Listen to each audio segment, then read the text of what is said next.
Hi all, welcome to football arena. ഇന്നലെ Brazilian ലീഗിൽ Santos നിർണായകമായ ഒരു മത്സരം കളിച്ചിരുന്നു. എതിരാളികൾ കരുത്തരായ ഫ്ലുമിനൻസ് ആയിരുന്നു. മത്സരത്തിൽ 2-നെതിരെ 3 ഗോളുകൾക്ക് സാന്റോസിന് പരാജയം ഏറ്റുവാങ്ങേണ്ടി വന്നിട്ടുണ്ട്. മത്സരത്തിന്റെ 9ാമത്തെ മിനിറ്റിൽ ബാർബോസ സാന്റോസിന് ലീഡ് നേടിക്കൊടുത്തു. പക്ഷേ 24ാമത്തെ മിനിറ്റിൽ സവറീനോ ഫ്ലുമിനൻസിന് വേണ്ടി തിരിച്ചടിക്കുകയായിരുന്നു. എന്നാൽ 57ാമത്തെ മിനിറ്റിൽ ബാരിയയിലൂടെ സാന്റോസ് വീണ്ടും ലീഡ് കണ്ടെത്തി. പക്ഷെ 60ാമത്തെ മിനിറ്റിൽ കാസ്റ്റിയോ ഫ്ലുമിനൻസിന് വേണ്ടി സമനില ഗോൾ നേടി. പിന്നീട് 86ാമത്തെ മിനിറ്റിൽ കെന്നഡി ഒരു ഗോൾ കണ്ടെത്തുകയായിരുന്നു. ഇതോടുകൂടിയാണ് സാന്റോസിന് ഈ മത്സരത്തിൽ പരാജയപ്പെടേണ്ടി വന്നിട്ടുള്ളത്. പരാജയം അവരെ സംബന്ധിച്ചിടത്തോളം ക്ഷീണം ചെയ്യുന്ന കാര്യമാണ്. നെയ്മർ ജൂനിയർ ഈ മത്സരത്തിൽ കളിച്ചിട്ടുണ്ട്. ഗോളോ അസിസ്റ്റോ അദ്ദേഹത്തിന്റെ പേരിൽ ഇല്ല. പക്ഷെ അദ്ദേഹത്തിന്റെ പ്രകടനം നമുക്കൊന്ന് പരിശോധിക്കേണ്ടതുണ്ട്. 90 മിനിറ്റ് കളിച്ചു, 2 ലോങ് ബോളുകൾ, ഒരു ഷോട്ട് എടുത്തു.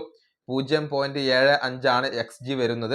83 ടച്ചുകൾ, 21 പ്രോഗ്രസീവ് ബോൾ ക്യാരീസ്, 2 ഡിഫെൻസീവ് കോൺട്രിബ്യൂഷനുകൾ, അതുപോലെ തന്നെ 7 ബോൾ റിക്കവറികൾ, 9 ഡുവലുകൾ വിജയിച്ചു. അതുപോലെ തന്നെ ഇന്റർവെൻഷനുകളിൽ 100% സക്സസ്. ഇങ്ങനെയാണ് നെയ്മറുടെ പ്രകടനം വരുന്നത്.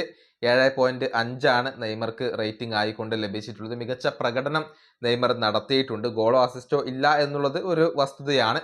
പക്ഷെ എന്നിരുന്നാലും നല്ല രീതിയിൽ തന്നെയാണ് നെയ്മർ കളിച്ചിട്ടുള്ളത്. പക്ഷെ സാന്റോസിന് പരാജയപ്പെടേണ്ടി വന്നു എന്നുള്ളത് നെയ്മറെ സംബന്ധിച്ചിടത്തോളം തിരിച്ചടി ഏൽപ്പിക്കുന്നത് അല്ലെങ്കിൽ നിരാശ നൽകുന്ന ഒരു കാര്യമാണ്.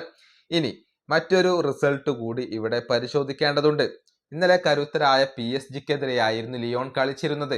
ഈ മത്സരത്തിൽ PSG-യെ പരാജയപ്പെടുത്താൻ ലിയോണിന് കഴിഞ്ഞിട്ടുണ്ട്. 1-നെതിരെ 2 ഗോളുകൾക്കാണ് ലിയോൺ ഈ മത്സരത്തിൽ വിജയിച്ചിട്ടുള്ളത്. PSG-യെ പരാജയപ്പെടുത്തിയത് എൻട്രിക്കാണ് എന്ന് പറയേണ്ടി വരും. ഒരു ഗോളും ഒരു അസിസ്റ്റും എൻട്രിക്ക് സ്വന്തമാക്കി. അങ്ങനെയാണ് ലിയോൺ ഈ മത്സരത്തിൽ വിജയിച്ചിട്ടുള്ളത്. മത്സരത്തിന്റെ 6ാമത്തെ മിനിറ്റിൽ തന്നെ എൻട്രിക്ക് ഗോൾ കണ്ടെത്തുകയായിരുന്നു. പിന്നീട് 18ാമത്തെ മിനിറ്റിൽ അഫോൺസോ ഗോൾ കണ്ടെത്തി. അതിന് അസിസ്റ്റ് നൽകിയത് എൻട്രിക്കായിരുന്നു. അങ്ങനെ തുടക്കത്തിൽ തന്നെ 2 ഗോളുകളുടെ ലീഡ് ലിയോൺ സ്വന്തമാക്കുകയായിരുന്നു.